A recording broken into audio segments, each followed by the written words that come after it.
It will be the largest private investment in state history. Micron's $15 billion memory chip manufacturing plant will likely have an impact besides its footprint in southeast Boise. We're told thousands of jobs will be created, both in building it and then running it. So where are all those people going to live? Aren't we already in a housing crunch here? Well, this is where cities outside the Treasure Valley come in. The city of Mountain Home and its mayor, Rich Sykes, announcing his town is open for business, at least in the affordable housing business. He wants his city to be the new home of any new Micron employee moving to the Gem State. Here's Andrew Bartline.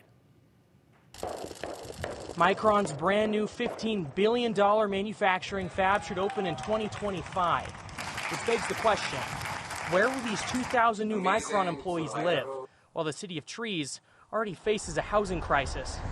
One answer could be 40 miles southeast on I-84. We definitely make sure that Mountain Home has that hometown feel, but we're not afraid of change. Mountain Home Mayor Rich Sykes embraces Micron commuters because he sees the writing on the wall, where the town must bloom where you are planted so they can share their community canvas where the mountains are calling. We have that hometown feel, everybody knows everybody. Even with the influx of all the new people coming here, we still treat everyone like their family. But Mountain Home is facing problems of their own. The number one thing that's preventing us from hiring people is affordable housing. Chuck Ciccarelli founded the Inventive Group. So we believe we're Mountain Home's best kept secret.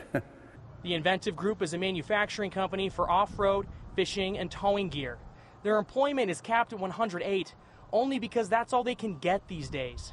We just hired another engineer who was trying to move to Mountain Home, and we want him living here, and just couldn't find anything remotely in their price range. So he ended up taking a house over by Meridian. So now he's commuting. And before outsiders come to town, Ciccarelli wants solutions for the problems the town is already facing today.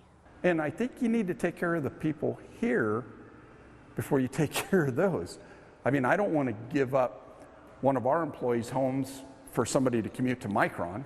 These concerns aren't lost on Mayor Sykes. Yes, we're feeling the same issues as everywhere else, but we're trying to be proactive instead of a reactive city. Sykes' overarching goal is to make Mountain Home an attractive place to live. We are doing the smart growth with approving as many dwelling units as possible, but still continue to make sure that we do it smartly. For Mountain Home, it's the wave of the future isn't just 1 acre lots with all this grass and all that. So I think the younger generation or the different generations want options. I believe Mountain Home is ready to meet the moment. Because the moment can swing either direction, where you either push people away or you bring them in.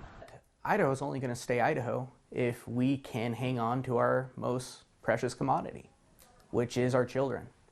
Right now, I have friends in Boise who I grew up with, who I went to school with, that they can't live in Boise, and that's where they grew up. They've been priced out, and there's no greater tragedy than that.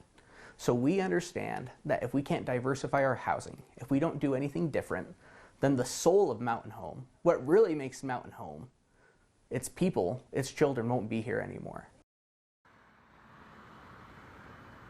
Now that's a big piece of it. You heard him say at the end there, the development director of the city here in Mountain Home. What are we doing that's different? Now a big piece of that is offering broadband internet. Some of these new subdivisions that are popping up, it's going to be hooked up into the house, a fiber optic cable, the same as like a utility where you have water, garbage, it's going to be the same. So that's something that Mountain Home is trying to do differently to attract some tech-minded people. But the overarching goal of this, Brian, is to provide amenities to make Mountain Home a place where people want to live, because their biggest concern is that kids grow up in Mountain Home.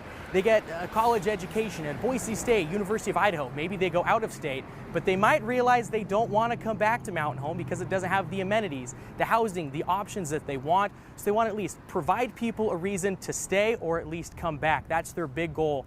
And of course, it's going to attract outsiders as well. They say both can be true and both can be successful at the same time. Brian? Yeah, to make that 45-minute commute at least worth it, because that's going both ways every single day, it's going to be a little tricky. And I know, Andrew, we talked about this before when it comes to affordable housing for the airmen on base there. Mountain Home was having a tough time with that for a bit, and now they're trying to just kind of solve both problems. Is that kind of how they're hoping to do this? Yeah, I mean, I think the phrase is a non-zero sum game where both sides kind of win. They think there can be a compromise there. They can help everybody out. A rising boat can lift all tides. They can provide options that people moving into the area can find success with and thrive in. But these could be options where people who are native to the area can also find. So, you know, single-family homes, multi-family units. He even used language like high-rise condos. You know, they're open to all options and they're exploring all options because they say different people want different options. They want to provide that. All right, they got a few years to kind of figure it out as well. All right, thank you very much, Andrew.